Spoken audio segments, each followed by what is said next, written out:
નમસ્કાર વિદ્યાર્થી મિત્રો, એમએસ એજ્યુકેશનમાં આપ સર્વનું હાર્દિક સ્વાગત છે। ધોરણ 10 ગણિત વિષયની અંદર ચેપ્ટર નંબર 1 છે વાસ્તવિક સંખ્યા। એમાં સ્વાધ્યાય 1.1 પ્રશ્ન નંબર 1 નો ચોથો દાખલો છે, એટલે કે ભાગ નંબર 4। તો પ્રશ્ન 1 માં ચોથો દાખલાનું એવું કીધું છે કે આપેલ સંખ્યાને તેના અવિભાજ્ય અવયવોના ગુણાકાર સ્વરૂપે દર્શાવવાનું છે। પહેલા અવયવ પાડવાના છે અને પછી આપણે એને ગુણાકાર સ્વરૂપે દર્શાવવાના છે। તો આપણે જોઈએ તો કે 5005 ના અવયવ પાડીએ તો 5005 ના આપણે અવયવ પાડીએ તો કે 5 1001 આવશે। હવે 1001 ના અવયવ પાડીએ તો કે 7 × 143 કરો એટલે કે 1001 આવે।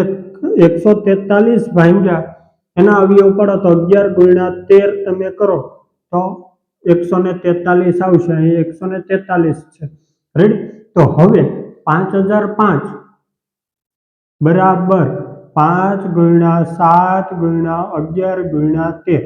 હવે જો આ ડાયરેક્ટ જવાબ આવી ગયો, કારણ કે બધા 5 7 11 ને 13 છે એક એક વખત જ છે, બે વખત તો વર્ગ આપણે કરવો પડે।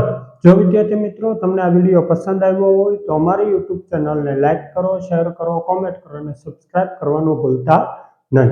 આભાર।